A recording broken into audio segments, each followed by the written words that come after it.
welcome to the fruit basket. Basketeers, my dear fruit crumbles. Basketeers at the ready. How are you?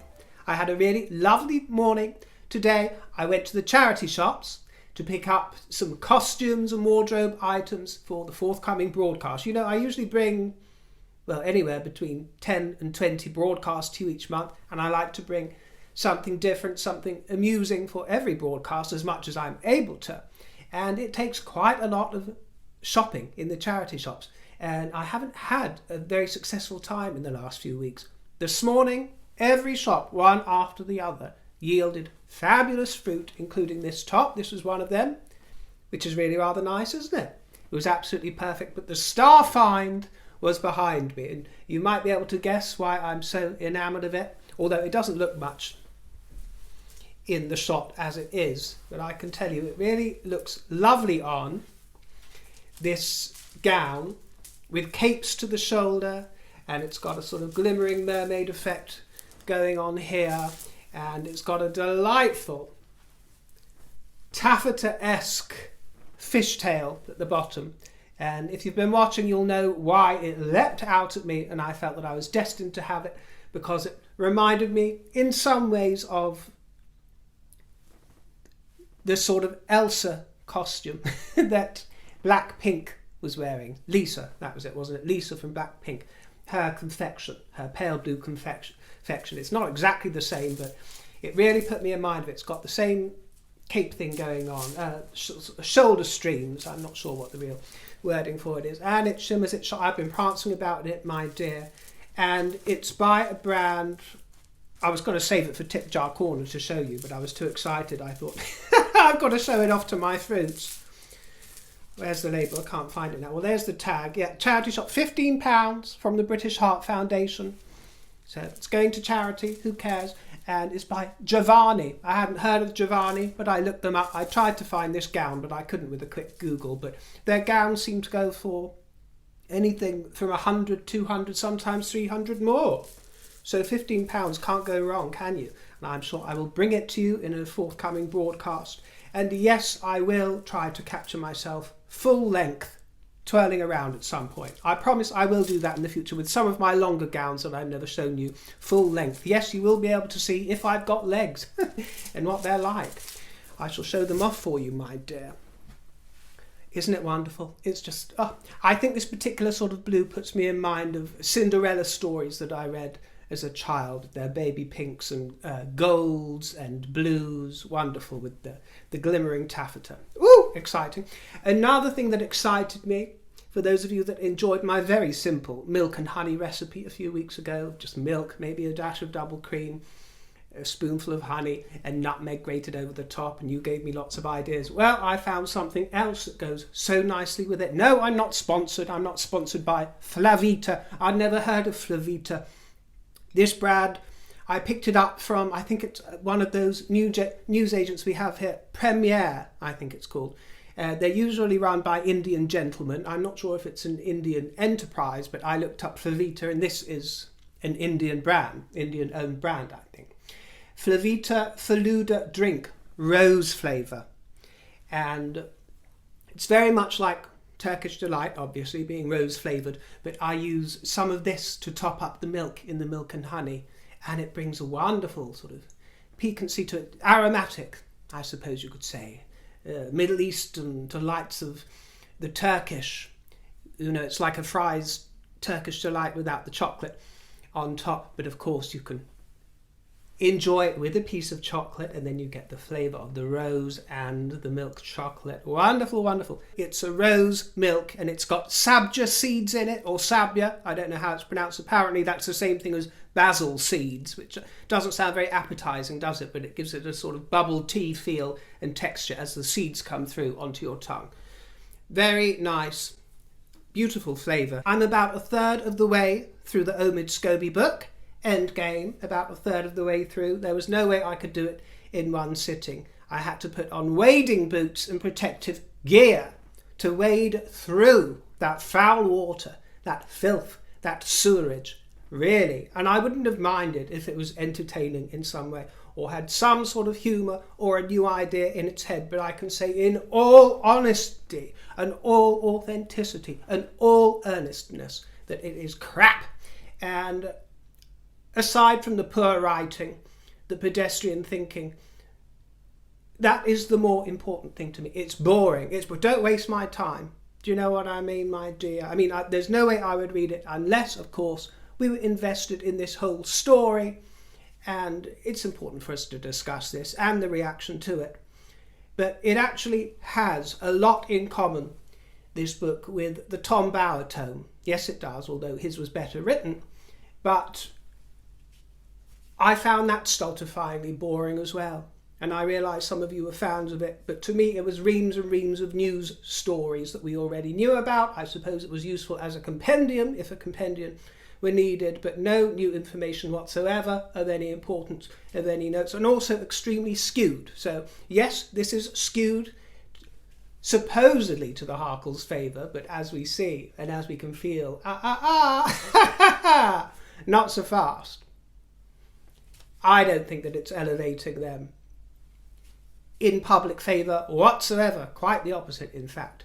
But his narrative, his angle is extremely skewed, but that is his right, and the likes of Tom Bower can certainly not claim some kind of neutrality, and there are other writers and other books that came out about Meghan Markle and Prince Harry that have also been similarly skewed, so that's the way it goes. But the fact that this book is dull and is not illuminating in the least is the reason why this scandal of the royal racists, this storyline has landed. In my opinion, and my understanding, my personal understanding, after speaking with industry people who are very much in the know this week, this whole debacle over the translation into Dutch, or the error as it was later named, that names the King and names Catherine as culprits, is intentional. Intentional and manufactured and strategized. That is my understanding, and for legal reasons I will state that this is only what I have been led to believe by people that I trust. It is absolutely not being stated as a fact, so I want to make that very clear. You can take it with a pinch of salt, do as you will with it, my dear.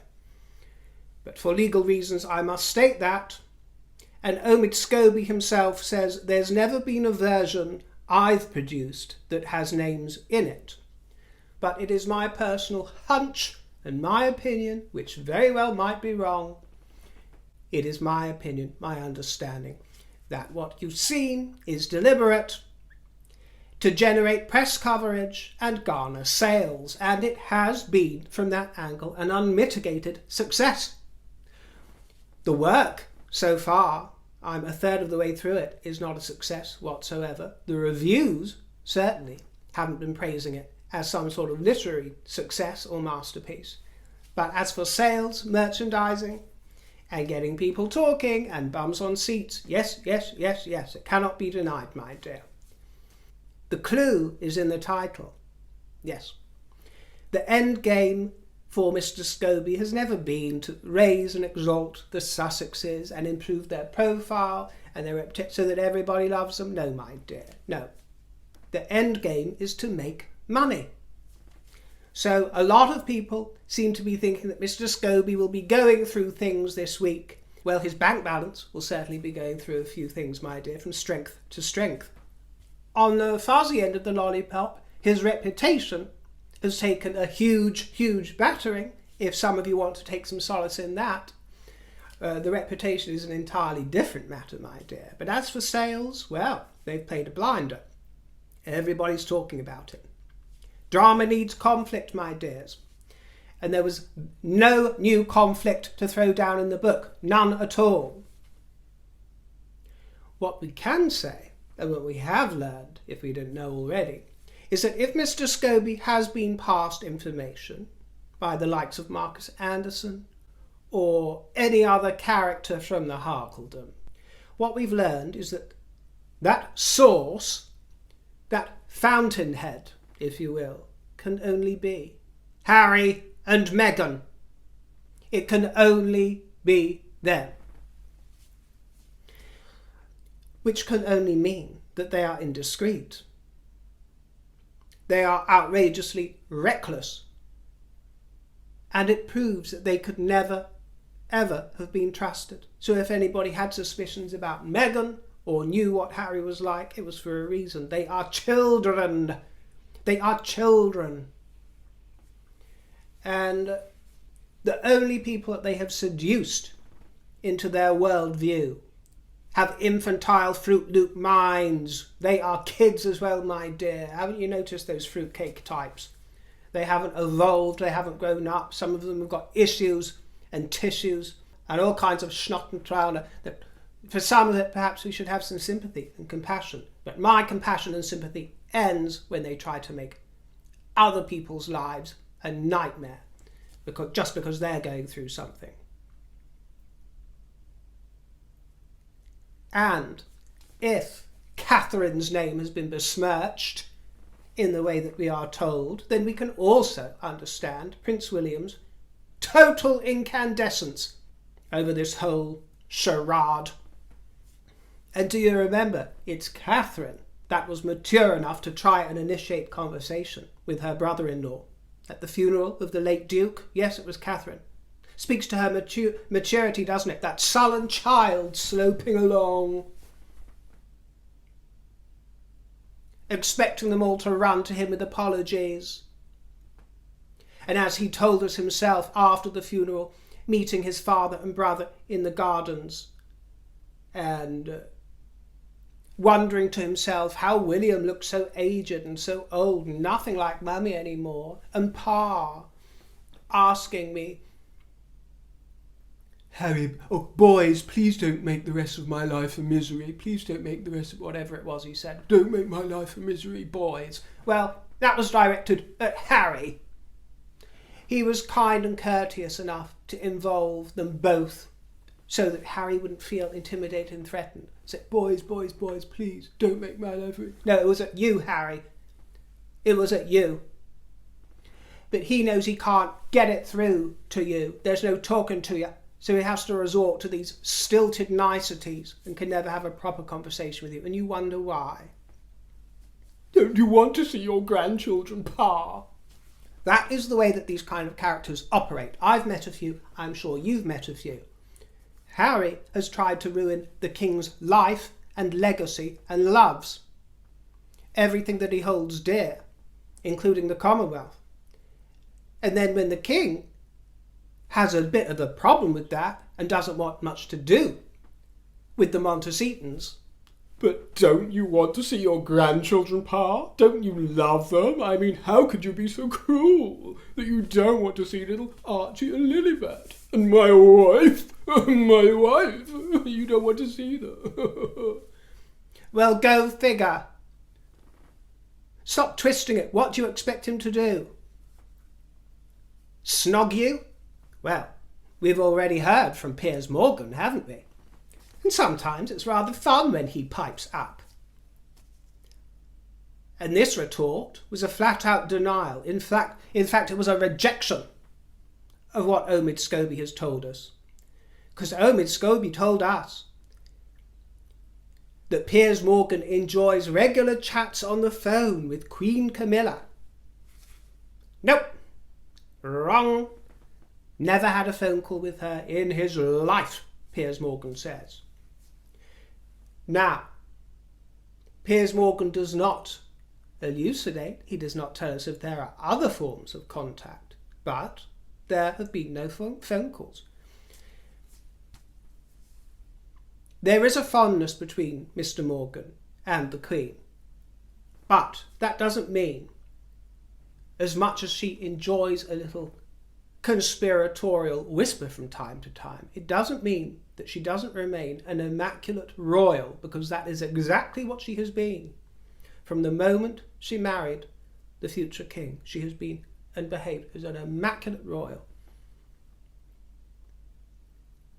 Better than Diana. from a behavioural point of view as a member of the royal family. She has behaved in a way that the Dianas and Megans of this world probably couldn't if they tried. And I'm speaking as somebody who is an admirer of Diana, a great admirer of Diana in many ways, but accepts her flaws along with her charms. Piers Morgan confirms that that is a lie, and he also confirms that all this nonsense about having contact with Queen Camilla in the wake of the Princess Pinocchio period and defending the royal family after the Oprah interview. No, he says, there was no contact in that period at all, and Omid Scobie lays that down as fact in his book. Lies. He says he didn't speak to Queen Camilla, he spoke to other royals. He doesn't deny speaking to other royals, and if you cast your mind back, you will know that Mr. Morgan does have connections to the royal family. Remember a few photographs of him emerging, for example, with the Yorkie girls, the Yorks, that family. There is only so much that I wish to say at this point, but other royals, where the beer is flowing and the champagne and the bubbles reveal different flavours, whispers, bouquets to the nose, little nosegays of truth behind the fiction begin to emerge and bubble up with the effervescence of the champagne. Whispers, whispers. But no, these were lies in this book, lies. And as for William, always talk about him being hot-headed and temperamental and fully charged. He's a man, Omid Scobie. He's a man, Omid Scobie. A man! Have you ever touched a man? Have you ever felt the heat of a hot-blooded man? Omid Scobie, I very much doubt it, as you tell us. You've still got Yoshi, your dog, to cosy up to at night. But for the rest of us who have discovered the animal known as man, you will know that there is hot blood pumping through their veins, their membership. And it's a club that some of us want to join. It's called masculinity, honey. And that comes in various forms. It comes in men and women, actually, if they have a healthy balance of the masculine and the feminine nature within them. It's not exclusive to men whatsoever. But there is a certain quality that testosterone brings, and it leaves men like William, who are very tall and very square-jawed and known as Big Willie, it leaves them primed, and it has an influence on their emotions and their behaviour. That is not an affliction. Being human is not an affliction. Being a masculine, truly alpha man such as William, who is also very much in touch with his feminine side, by the way. It doesn't mean that he's some sort of bravissimo, machismo, wannabe, toddering along like Prince Harry. Do you see the difference? I'm a man, I'm a man. No, a truly masculine man accepts each side of the lollipop and calls upon various parts of the spectrum at his want and will. William has that. Catherine is a feminine woman. That doesn't mean that she knows her place and why is she so weak and she can't turn up at a meeting and tell everyone what's key and make demands and wake them up at all hours of the morning to, let's crack the system, let's shake things up. Show the kingdom how things are really done in Montecito. No, it doesn't mean that, because femininity is also strong and powerful, and there are characteristics she pulls on from femininity and from masculinity. She is stereotypically feminine and beautiful and pretty, and the long luscious locks and the wonderful Disney gowns and the absolute fabulousness of that girlishness and that delicate quality that she has. But she has a stoic heart, she has backbone, she has stamina, she has the ferocious instinct of a protective lioness. Do you see all these qualities come into play, my dear? And the reason I'm illustrating how well they are harnessed by the Prince and Princess of Wales is to compare them with the utter calamity of how these polarities are twisted and warped and splattercated all over the place when it comes to the Sussexes. That's a real mess. So no, Prince William is not some snivelling Sheila like his brother, Princess Harriet. He's not some benign avatar. He's a man. Ha! He's a man. And Catherine is an all woman. The truth is that apart from the most minor of grouses that the Harkles might have had during their tenureship as true royals, they actually had nothing on the rest of the royal family. Nothing apart from a few trivial, bitchy complaints. They had nothing, so they fabricated their complaint. They piggybacked on BLM. Of that, and George Floyd, of that I am utterly convinced. You remember that period of time, ultra sensitive, everybody searching for perceived slights and unconscious bias all over the place. I'm surprised she didn't use the words "I can't breathe" when she was on Oprah Winfrey. I can't breathe. I can't. I couldn't breathe in that palace. I couldn't breathe. She piggybacked on that movement, and Harry allowed her to do so. And that was it, wasn't it? Bingo, bingo. They had been looking for a card to play. There was no card.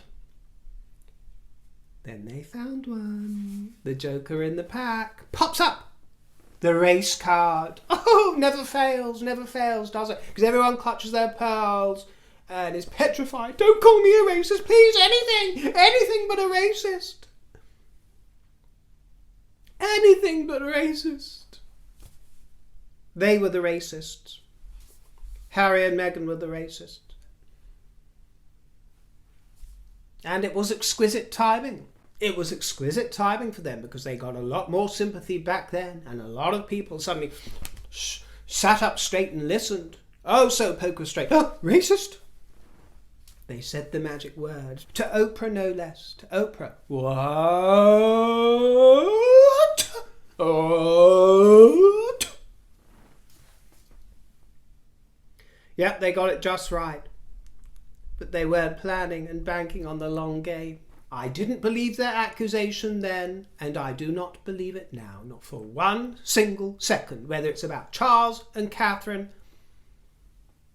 Sue Hussey, even Princess Michael of Kent. I don't care who it is within that family. I don't believe it. And as for certain things said about Sophie, we'll speak about at a different time, but it's not even worth dignifying with a response. It's disgusting. I don't believe it. But even if I did, hypothetically, suspend my disbelief and give them the benefit of the doubt, I do not believe that any responsible or loving son and daughter-in-law would air their grievances and try to expose their family so ruthlessly and so treacherously. And that's what it always comes back to. How on earth did they think that that was remotely fair or gracious? And one can certainly understand why we're told that Charles and Meghan still don't see eye to eye, meaning Charles will never apologise for something that he didn't do or be. He ain't racist. And I can tell you without a moment's hesitation that he is just as vexed as I am. as I sit here leaping out of my chair getting all exercise, if you don't think that he is just as vexed and passionate about that ruthless wickedness as I am, you're wrong, because he is. The only concerns that family ever had about that child's skin colour was how red it might go in the sun. So here are my notes from the first third of the book, and I will try not to dwell and linger too long on each point, okay? We'll try and go through as quick as possible. But I must say, one of the things that struck me was a typo, or a spelling mistake. Perhaps not even a mistake, perhaps the word sceptre is spelt S-C-E-P-T-E-R in other parts of the world, possibly in America, places, but here in the kingdom and in many places abroad, it is S-C-E-P-T-R-E. And I thought that was worth mentioning, not to be pedantic, but to illustrate the fact that if a proofreader missed this, not only the proofreader, but also Mr. Scobie himself, who has been on the royal beat for what, over a decade? And hasn't worked out or hasn't read enough material for that to see as instantly as I did, and as many of you would, that it's not spelt that way here in the kingdom. Whenever you see sceptre and Auburn sceptre mentioned on anything from the Royal Collection Trust website to absolutely anything, any material, that is a spelling. So how that was overlooked, I don't understand. I understand HarperCollins is an Anglo-American publishing house, I believe. It's a collaboration, so I understand, and it might have been just the edition I read on Kindle. I ended up getting Kindle so that I could search through the material rather than a hard copy. You can search by word, which I thought would be more useful. But I'm afraid that certainly didn't impress me from the get-go. Sceptre. I mean, it's a beautiful word. We take influence from the French when it comes to metre, centimetre, sceptre. We spell it T-R-E, as in maître, centre, and so on and so on. Not metre, centre, sceptre. So that didn't impress me. He said that he was contemplative when the late Queen died. He doesn't go as far to say sad, but he says contemplative. She was a comforting presence and easily more popular than the monarchy itself. And this is a recurring theme. He tries to say what many people might say, which is that it was the Queen that was popular and not the institution. Well, I think that's rather missing the subtle trick of it. The monarch was monarchy for the last 70 years. It seems as if he's thrown down an attempt to extrapolate all association with the late Queen so that the new family is something entirely different. No, my dear. If you wanted to say that the late Queen was more popular than Charles, then yes, she was. Of course she was. That would be true. But if she had progressed as Princess Elizabeth and never become Queen, then I'm sure she would have been widely admired and rather liked, but she wouldn't have known the exalted popularity and deified position that she had and held. It was her royal position and her status as a monarch that gave her the platform to be so widely adored, and also the historic association that that family has with the people of this land. And that is why you saw in the very first days of the king's reign, the very first hours when he first met his people, you saw a people in rapture. In rapture. No exaggeration. You saw the footage. And it shocked everyone, from the harshest critics of the royal family to the most ardent admirers. It was a great shock, especially, I would imagine, to the Duke and Duchess of Sussex. What a shock that was, my dear. They weren't expecting it. And I am not saying that Charles has gone on to become as popular as the late Queen. I don't think that that will ever happen. But that was a singular kind of reign in a modern age, a new sort of modern age, a reign that was played out in public in a way that was never seen before in previous generations over the same types of media. And then he fires a very cheap shot, the cheapest shot at the king, at an attempt at humour. And if he'd have made me laugh, I wouldn't have minded. You can throw whatever shade you like at the king or queen. I do from time to time, my dear. I've got a sense of humour. And I've got nothing personal against Mr. Scobie. But, you know, if you're going to come out with something, don't take these kind of cheap shots to the cheap seat. It actually illustrates who he is addressing this to. Because he's critical of Charles. He says he's a philandering husband who destroyed the life of Princess Diana. It's not the most three-dimensional look at that episode, but that's his spin on it. Everyone already knows that King Charles might have preferred a life as Queen Camilla's tampon. Well, we've heard all this before about the tampon business. I've covered it enough times, but as I've made very clear, it is a misconception that Prince Charles said that he wanted to return and be reincarnated as a tampon. What he said was, it would be just my luck if I were to return as a tampon, meaning that in actual fact he did not want to be a tampon, and that is the last thing in the world that he wanted to return as. He said it would be just my luck if I returned as well, and just my luck that I'll be swirling around the lavatory and wasn't flushed away. Yes, we all know what he said, but some people misremember it or misinterpret it willfully. And Scobie does this, you know. If you want to make fun of it, if you want to make fun of that episode, do it with some wit and do it with some genuine insight, not from willfully misconstruing information. He never said that he would love to be Camilla's tampon. Heaven forbid. He describes the encounter with Ngozi Fulani and our dear Queen Hussey. It amounted to a privileged white woman berating a black woman about her origins, while refusing to believe she was only a British citizen. Well, if Ngozi Fulani was only a British citizen, why was she in fancy dress and parading her new name all over the place? Marlene Headley masquerading as Ngozi Fulani if she was only a British citizen.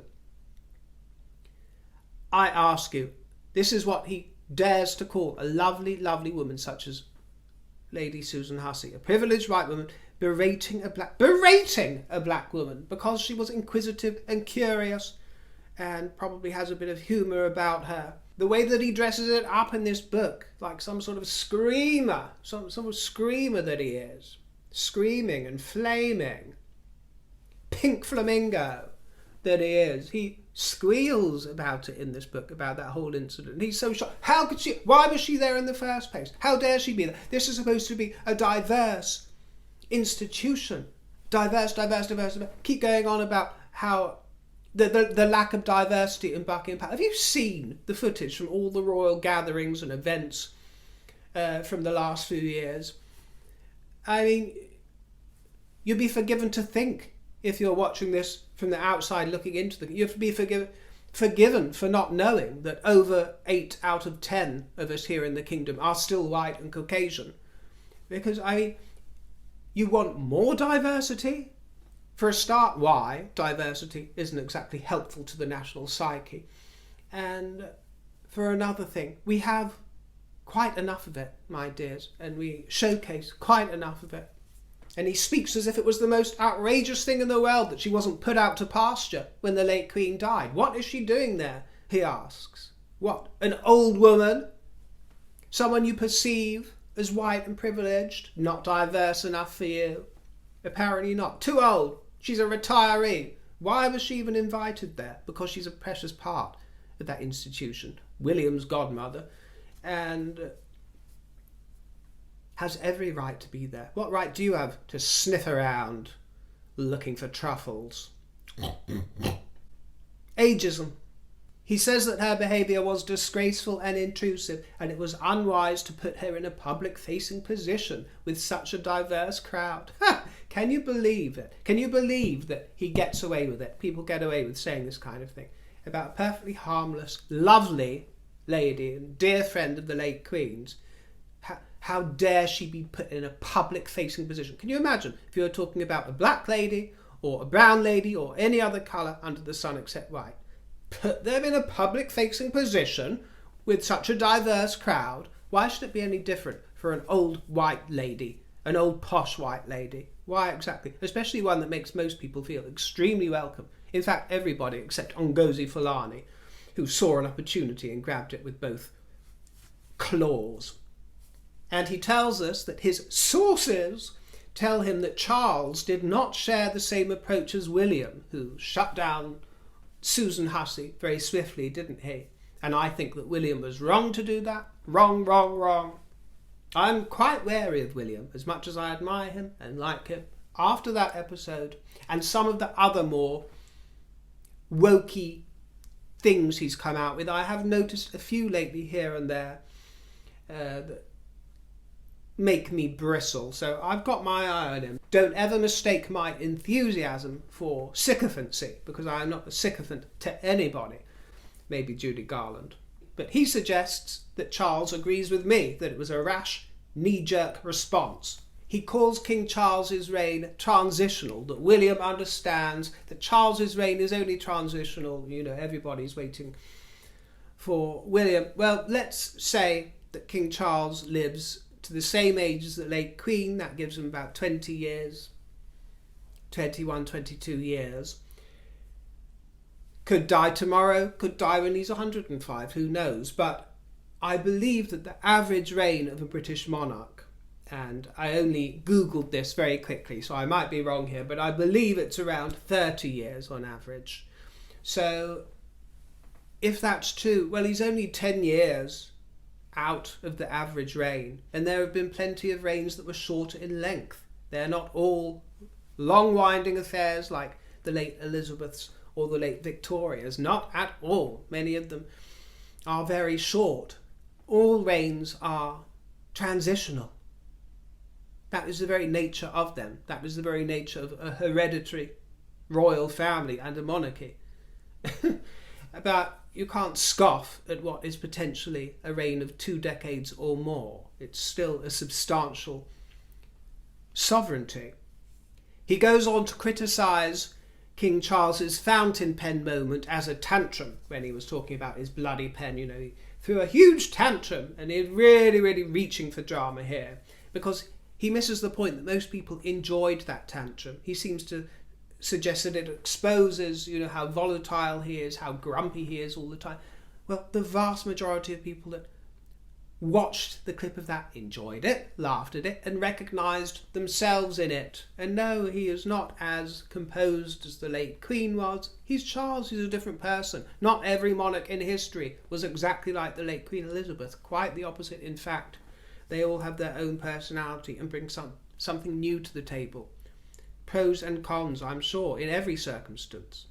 Omid Scobie is the type of critic that will complain one moment that you're not getting enough humanity from the royal family, and then when they show you an inch of humanity from either Charles or William, then all of a sudden they're clutching their pearls, that they're not being as composed as the late Queen, and they're showing their emotional, passionate side and their fervour. Make up your mind.